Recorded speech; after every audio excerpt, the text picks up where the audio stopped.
Hey everyone, welcome back. And if you're new here, welcome to my channel. My name's Christina Kent and I'm a fine artist based out of San Francisco. And in this video, I'm going to give you a tour of my latest sketchbook. But before we get into it, I want to make a quick announcement. So I'm going to be doing an online course all about how you can use sketchbooks to improve your paintings. And it'll be in the month of April. So it's going to be weekly in April. And we're going to have live classes and then exercises throughout the week where you can get some feedback. I think sketchbooks and doing small paintings, whether it's in a sketchbook or whether it's on a small canvas, is a great way to improve your painting. It can help you focus on painting design, help you simplify, help you loosen up. And all of these things we're going to be exploring in my sketchbook course. So be sure to check it out, and I hope to see you this April. Okay, now let's get to the tour. Okay, so let's take a look at my latest sketchbook. So I started this sketchbook with some drawings of my family. That's my grandma when she was growing up in Wisconsin, and her brother and other family members. And these are just based on old photographs, but I really loved how you get these strong light and shadow shapes. All the photos were taken on bright sunny days, and so I liked to be able to see the abstraction of the light and shadow.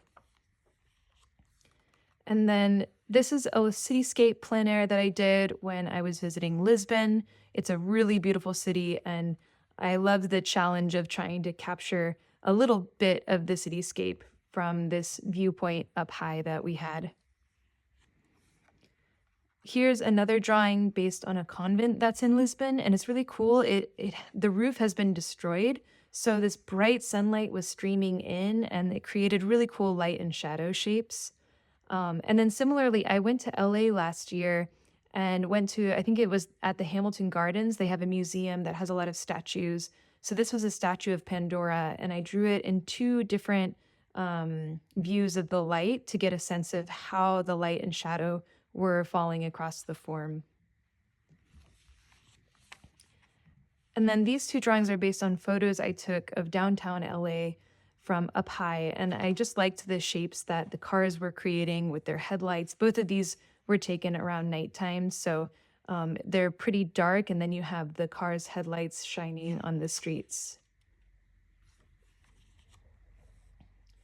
Here are two other sort of value sketches that I did based on the Dogpatch neighborhood in San Francisco, just trying to get a sense of light and shadow and finding that balance between having small details and then having more areas of open space.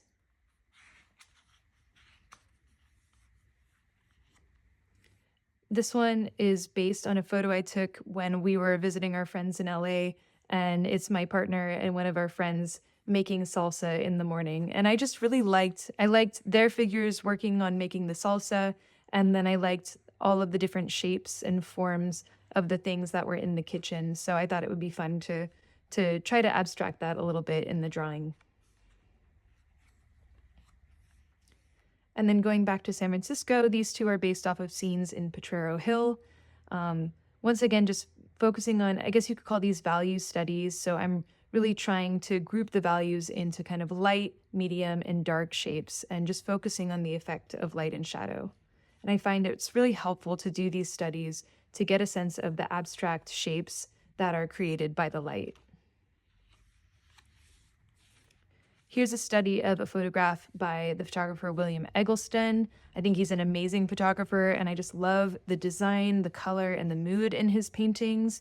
So this one, I did a study of one of his photographs. I think the photo may have been in color, but I made it black and white just to focus on the overall design of the photograph. And you have this boy, he's standing in this old car off in this field.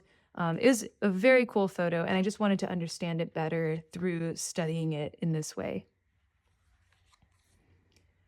And then this is a kind of a little color sketch I did of just a forest. I went down to Arkansas to try to see the solar eclipse last year. And while we were waiting, I had my plein air stuff. So I took the opportunity to try to just quickly sketch the shapes and forms of the forest. And I find that like nature scenes, especially like forests, they can be so great for exploring abstraction and texture, like in the leaves and in the forest floor.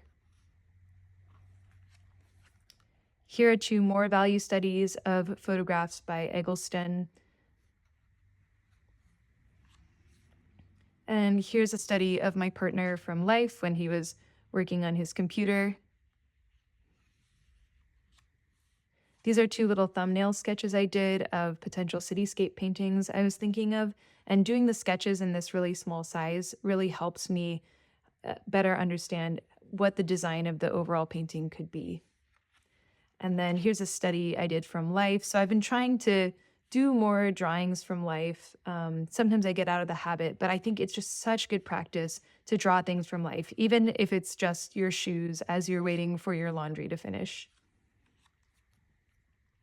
Here are some composition studies, and I did a YouTube video showing more about these particular sketches, but these are each little value studies where I have dark, medium, and light tones, all of the same scene, and I was just working out different potential compositions based on the cropping of the scene.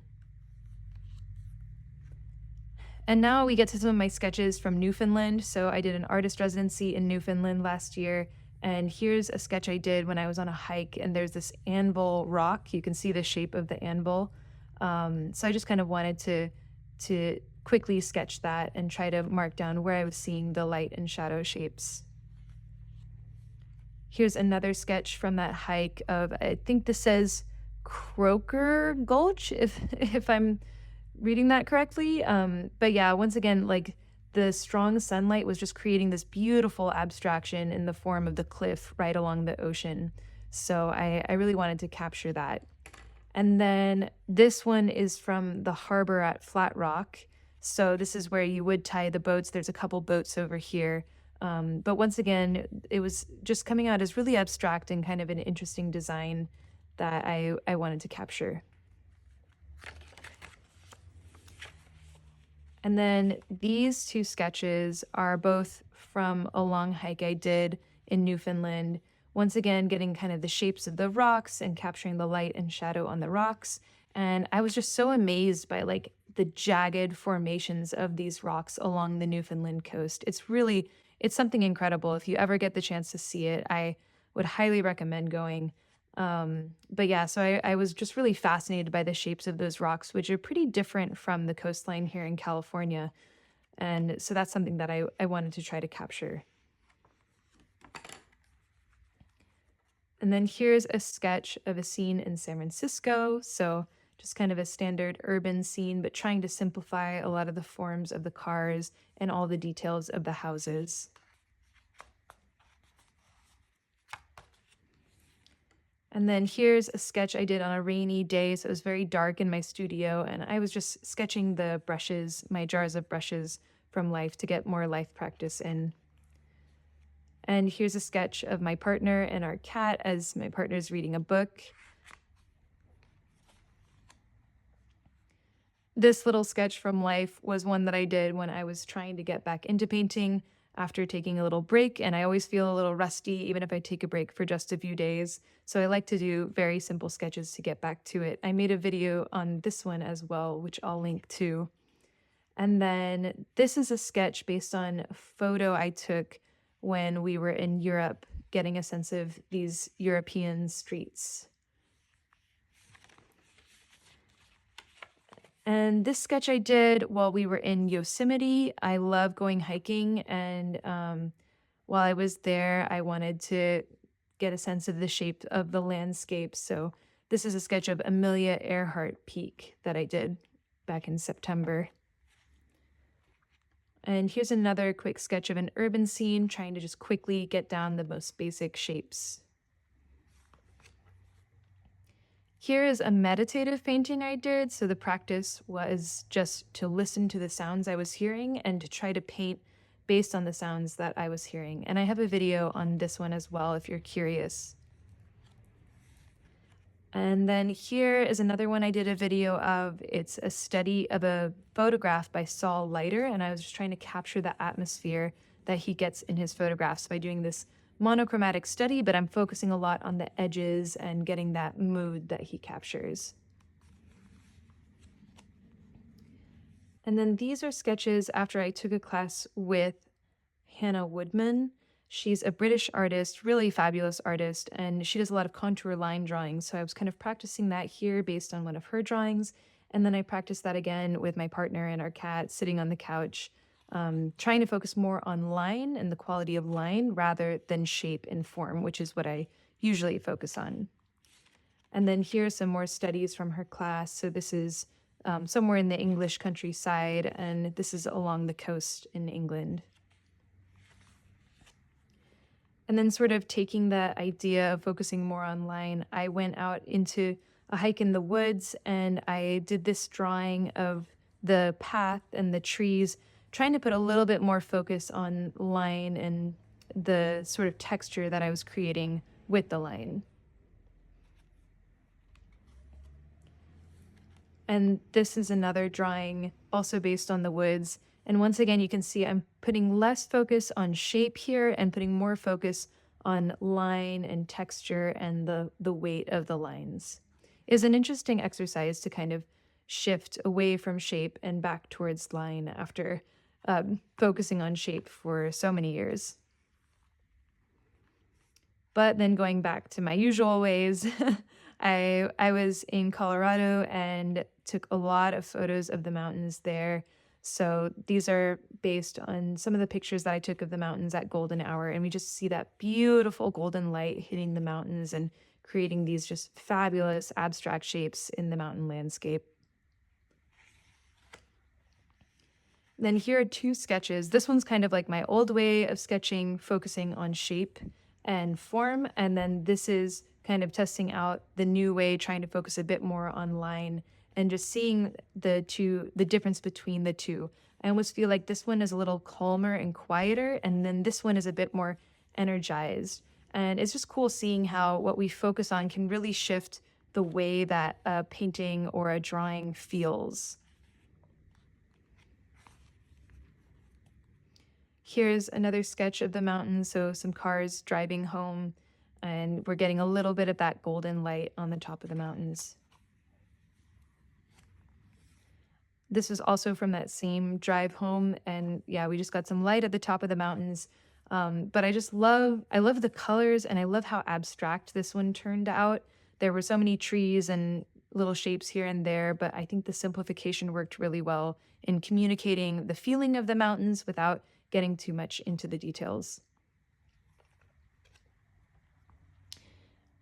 And then here are some drawings based on San Francisco. So this is somewhere up kind of around North Beach. It was a nice little stop sign. And then this is in the Mission. And I just liked the strong lighting in both of these scenes. And so I wanted to do these little value studies to get a sense of how it could work for a painting. And then these are two abstract pieces I did, loosely based on some photos I took of the California coast on a really foggy, rainy day. And so I kind of started with those photos in a basic composition of the landscape, but then I just allowed myself to kind of follow my curiosity and try different shapes and designs with each of these paintings. And then here are two Notan studies that I did a recent video about. These are studies of the work of Robert Bechtel, and Notan studies I think are a great way to practice abstraction and simplification and also get a sense of design of paintings. Sometimes, like when I want to be studying composition, I find that it's just so much, you can understand some things theoretically, but some things I think you just have to understand through practice. So I feel like doing these Notan studies are just so helpful. And here's another little value study of the streets of San Francisco. And then I got really into studying some rainy day scenes. So it's been raining a lot here in the city. And so here are based on some photos that I took of just the rainy city streets. And I love how you can see the sky reflected in the streets. So it creates this interesting mirroring effect. And all of the shapes are kind of softened, the colors are softened, but then we still have some bright bits of color and light in the headlights and streetlights. And here are a few even smaller thumbnail sketches. So I'm really just trying to focus on the colors and the general design here, not getting too much into the specific shapes or subject matter. But I just want to get a sense of, yeah, the color and the feel of rainy streets in these really small thumbnail sketches.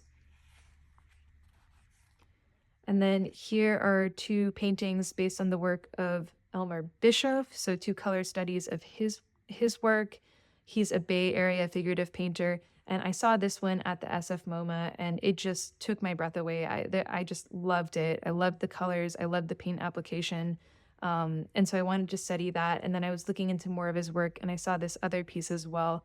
And I just thought both of them were really, really interesting pieces. So I kind of wanted to get a better sense of his use of color by doing these little studies. And then here's a painting, a more developed painting of the rainy streets of San Francisco. So we're getting the effect of the texture of puddles of water on the street and the lights reflecting onto the street as well. And I did a video of this showing the process for this, which I'll link here. And then for the last piece, this is a color study of another photograph by Eggleston. So I just loved the color contrast here, especially we have all these greens and kind of a lot of muted greens in the background, but then we have the beautiful red of her hair and some of the red in the background elements as well. And that like red-orange contrast, I just thought was fabulous. And the sense of light too it was just really amazing. So that's what I wanted to try to understand through doing this study. So yeah, this gives you a sense of a lot of what I've been studying, what I've been working on, painters that I've been looking at. And I just find doing a sketchbook is so helpful for improving my painting and figuring out, like working through ideas and also just practicing being able to simplify and design paintings and understand color. So I hope that you enjoyed this sketchbook tour and maybe it gave you some inspiration for your own sketching. Thank you so much for watching. I really hope you liked this sketchbook tour and you got some insight into my process. And if you have any questions, feel free to drop them in the comments below. If you like this video, be sure to like, comment, subscribe to my channel. All of these things really help me out.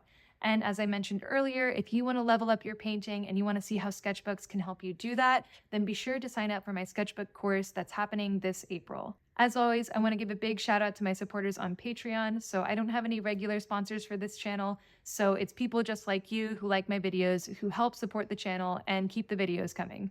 So thank you so much to all my Patreon supporters. You guys are amazing. Thank you for supporting this channel and making these videos happen. If you like my art, if you like my videos, and you want to help me make more, check out my Patreon at the link. Thanks again for watching, and I'll see you next time.